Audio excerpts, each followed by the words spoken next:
দেখেন, এই যে দেখেন, এটা হইল গা উনার রান্নাঘর। এই যে দেখেন ভাত রান্না হচ্ছে, এই ভাত উনি উনার ছেলে মেয়ে নিয়ে রাতে খাবেন।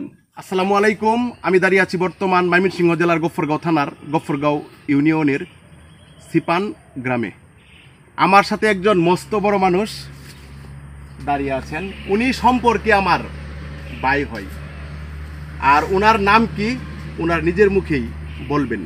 আপনার নাম কি? মোহাম্মদ ওমর ফারুক, মা বাপে রাখছে পারুল ডাহে এলাকার মানছে। আমার নাম মোহাম্মদ ওমর ফারুক।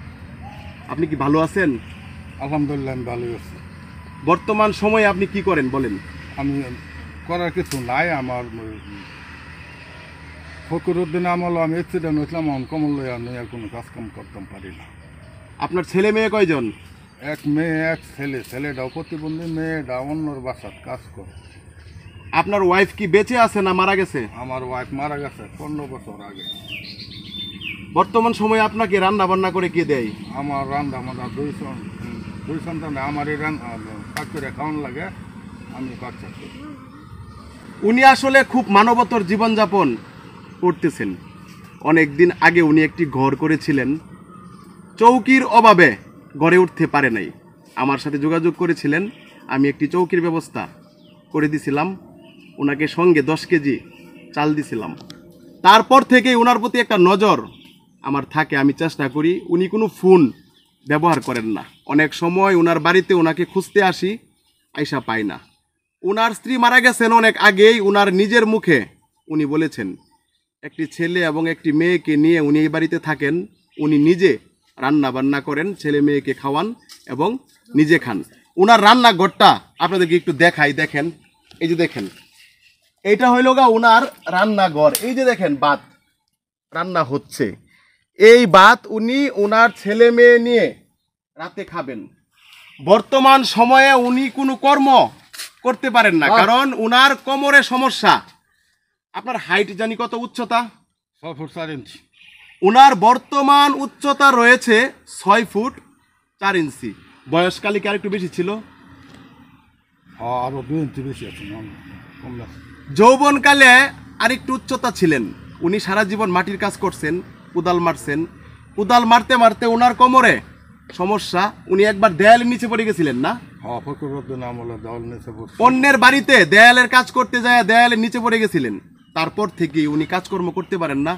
আমি আপনাদেরকে একটি কথাই বলবো, সমাজে যারা বিত্তবান মানুষ রয়েছেন, টাকাওয়ালা মানুষ রয়েছেন, আপনারা অনেক বড় বড় গরু কোরবানি দিবেন, গরু খুঁজতেছেন, গরু কিনবেন, সমস্যা নাই। কিন্তু পাশাপাশি আপনাদের সমাজে, আপনাদের এলাকায় যারা অবহেলিত মানুষ, অসহায় মানুষ, হতদরিদ্র মানুষ, গরিব মানুষ, তাদের প্রতি একটু সুদৃষ্টি রাখবেন।